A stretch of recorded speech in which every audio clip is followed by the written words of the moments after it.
नमस्कार दोस्तों, आपका एक बार फिर से स्वागत है ज्ञान गंगा चैनल पर। दोस्तों आज बात करेंगे हम बहुत ही सेंसिटिव मुद्दे पर, क्योंकि काफी समय से मैं देख रहा था देश की जो राजनीति है दोस्तों बहुत ही गलत साइड जा रही है। वैसे मैं राजनीति के ऊपर कोई भी वीडियो नहीं बनाना चाहता दोस्तों, लेकिन इस बार ये बहुत जरूरी हो गया था, क्योंकि इस राजनीति की वजह से हमारे देश के जो लोग हैं वह नकारा बनेंगे, कामचोर बनेंगे और आलसी बनेंगे और देश को बर्बादी की ओर ले जाएंगे। जी हाँ दोस्तों, मैं बात कर रहा हूँ फ्री की राजनीति। दोस्तों फ्री की राजनीति, जी हाँ आप समझ गए होंगे मैं किस पार्टी के बारे में बोलने जा रहा हूँ आज।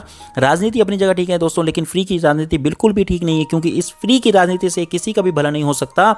आप किसी भी देश का एग्जाम्पल उठाकर देख लीजिए। मैं आपको एक बेहतरीन एग्जाम्पल देता हूँ वेनेजुएला का। आप गूगल पर सर्च मार के देखिए वेनेजुएला की इस फ्री की राजनीति की वजह से क्या दुर्दशा हुई है। तो दोस्तों इस वीडियो के माध्यम से आज बिल्कुल ही बेसिक सिस्टम की बात करेंगे, जो बिजली बनाने के लिए बेसिक सिस्टम है हमारा, जो आप सबने सुना होगा पानी से बिजली बनती है। तो दोस्तों पानी से बिजली बनाने के लिए आपने सुना होगा कि बड़े बड़े बांध बनाने पड़ते हैं। एक एग्जांपल ले लेते हैं भाखरा नंगल डैम का, जिसका नाम आपने शायद सबने सुना होगा। तो भाखरा नंगल डैम में एक बहुत ही बड़े लेवल पर जल को स्टोर किया जाता है और बड़ी बड़ी टनल्स के थ्रू उस जल को टरबाइंस में मारा जाता है। अगर हम बात करें दोस्तों कॉमन सेंस की, कि उस डैम के रखरखाव के लिए डेफिनेटली कहीं ना कहीं हज़ार मजदूर लगते होंगे।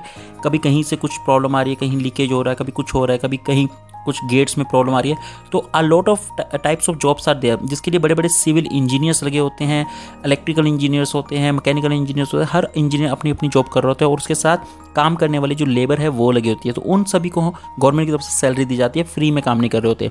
तो उसकी मेंटेनेंस रख रखाव के लिए कहीं ना कहीं बहुत बड़ी अमाउंट हमें देनी पड़ती है। तो इसके बाद जो टनल्स हैं दोस्तों, उस टनल्स के थ्रू पानी के जो प्रेशर से फोर्सफुली उस टरबाइंस के ऊपर मारा जाता है, जिसके कारण टरबाइंस घूमती हैं और टरबाइंस के दूसरे एंड पे कनेक्ट होता है ऑल्टरनेटर, जिसको हम जनरेटर बोलते हैं, जहाँ से बिजली उत्पादन होती है। तो ये जो टरबाइंस है मूविंग पार्ट है, इसमें वेयर टेयर डेफिनेटली होता होगा और इनकी रख रखाव के लिए मैकेनिकल इंजीनियर्स की जरूरत पड़ती है। तो और दूसरी साइड जो जनरेटर सेट है, उसमें जो इलेक्ट्रिकल उत्पादन हो रहा है उसके अंदर भी बहुत सारे लॉसेस होते हैं। कॉपर लॉस है, हिस्ट्रीज लॉस है, आयरन लॉस है, number of losses are there, जो इलेक्ट्रिकल इंजीनियर्स भली भांति समझ सकते हैं। तो उस सब चीज़ों के लिए ऐसा नहीं है कि एक बार अपनी मशीन लगाई तो वो लाइफ लॉन्ग चलती रहेगी। उसका रख रखाव आपको करना पड़ेगा, मेंटेनेंस उसको करनी पड़ेगी। और ये जो मशीनें आती हैं ये फ्री में नहीं आती, बड़ी बड़ी कंपनी इसको सप्लाई करती हैं और करोड़ों रुपए की लागत से इसको बनाती हैं। तो फ्री में कोई भी दोस्तों इन मशीनरीज को वहाँ पे फिट नहीं करता। उसके बाद बात आती है कि इलेक्ट्रिसिटी आपके उत्पादन हो चुका है, लेकिन अब उसको ट्रैवल कैसे कराया जाए। आपका घर तो मान लो राजस्थान के बॉर्डर पे या पंजाब के बॉर्डर पे, तो भाखरा नंगल डैम से आपको आपके डोर स्टेप तक बिजली लाने के लिए भी एक बड़े बड़े टावर्स चाहिए होते हैं, ग्रिड का यूज़ होता है, इलेक्ट्रिकल ट्रांसमिशन लाइंस होती है। तो उन सब के रखरखाव के लिए a lot of persons are required.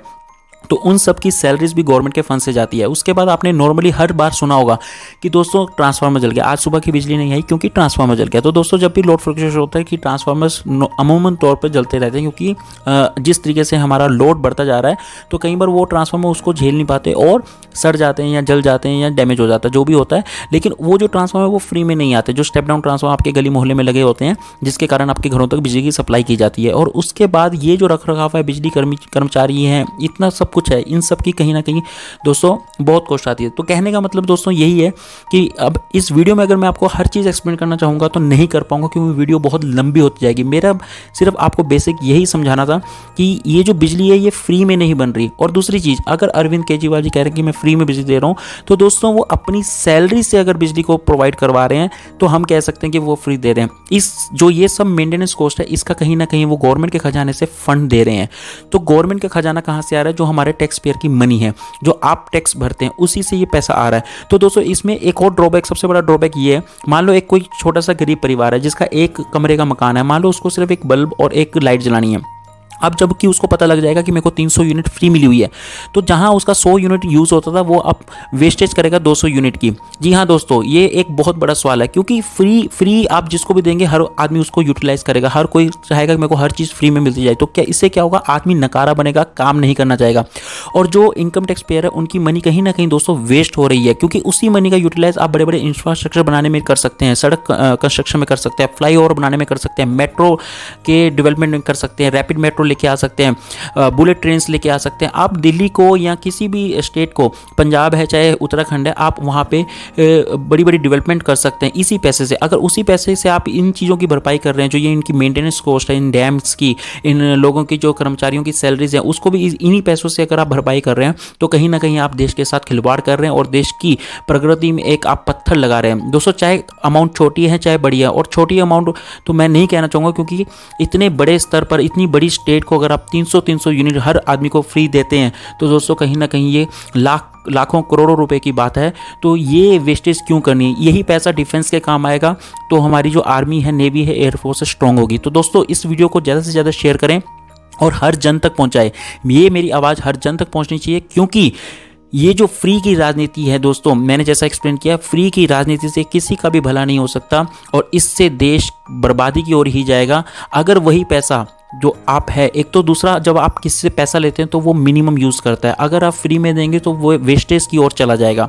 और दूसरी चीज़, यही पैसा आप डेवलपमेंट में लगाइए, डिफेंस में लगाइए, अपनी सेना को स्ट्रॉन्ग कीजिए, अपने लोगों के करियर ओरिएंटेड बनाइए ताकि उनको रोजगार मिल सके। बड़ी बड़ी फर्म्स को आप खोलिए, जो आपके पास एक्स्ट्रा पैसा बच रहा है आप उसको एसएसआई को दीजिए, जो स्मॉल स्केल इंडस्ट्रीज लगा रहे हैं, मीडियम स्केल इंडस्ट्री लगा रहे हैं, उनको सब्सिडीज दीजिए ताकि ज़्यादा से ज़्यादा रोजगार पैदा हो। आपने सर चुनाव के समय मेरे को याद है, आपने बड़े बड़े वादे किए थे कि यमुना को क्लीन करेंगे। आज भी यमुना वैसी की वैसी गंदी और मैली है। आप यमुना के लिए प्रोजेक्ट बनाइए, उसी पैसे से आप यमुना को साफ कर सकते हैं सर। उसी पैसे से आप दिल्ली के अंदर जो ड्रेनेज सिस्टम है उसको भरपाई कर सकते हैं। आज मैं कई फोटोज देख रहा हूं जिसमें डीटीडीसी की बस पूरी की पूरी पानी के अंदर, फ्लाईओवर के नीचे, अंडर फ्लाईओवर के नीचे जो है पूरी की पूरी डीटीडीसी की बस डूबी हुई है। सर इन सब चीज़ों के लिए आप काम कीजिए, डेवलपमेंट कीजिए ताकि लोगों को सहूलियत हो। उन्हीं पानी की ड्रेनेज की प्रॉब्लम की वजह से कई गाड़ियाँ उस पानी में फंस जाती है जिनसे उनका इंजन पूरा का पूरा चौपट हो जाता है। दोस्तों आपको 300 यूनिट कहीं ना कहीं आपको 500-600 रुपए का फायदा दे रही होगी, लेकिन इसी 500-600 को बचाने के चक्कर में आपकी गाड़ी का इंजन पूरा खुल रहा है जिसमें आपका 50-60 से 70 हज़ार रुपए तक का आपका नुकसान हो जाता है। तो दोस्तों सोचने की बात यही है कि आपको फ्री की राजनीति को प्रेफर करना है या डेवलपमेंट को प्रेफर करना है। तो दोस्तों ये डिसीजन मैं आप पे छोड़ता हूँ कि आपको फ्री की राजनीति को चूज करना है या देश की डेवलपमेंट की पार्टीज को ही चूज करना है। तो आपके पास खुला अवसर है कि आप अपने एमपी एमएलए से जाके पूछिए कि उन्होंने आपके क्षेत्र के लिए क्या किया, क्या डेवलपमेंट किया, कितने युवाओं को उन्होंने रोजगार दिया। तो दोस्तों इसी के साथ मैं सिर्फ इतना कहना चाहूँगा, अगर आपको ये मेरी वीडियो बहुत अच्छी लगी है तो प्लीज़ दिल खोल करके लाइक शेयर कमेंट कीजिए ताकि आपकी आवाज़ मेरे तक पहुँचे और ऐसी इन्फॉर्मेटिव वीडियोज़ मैं आपके लिए आगे भी बनाता रहूँ। थैंक यू दोस्तों, धन्यवाद, बाय बाय, नमस्ते, जय भारत, जय हिंद।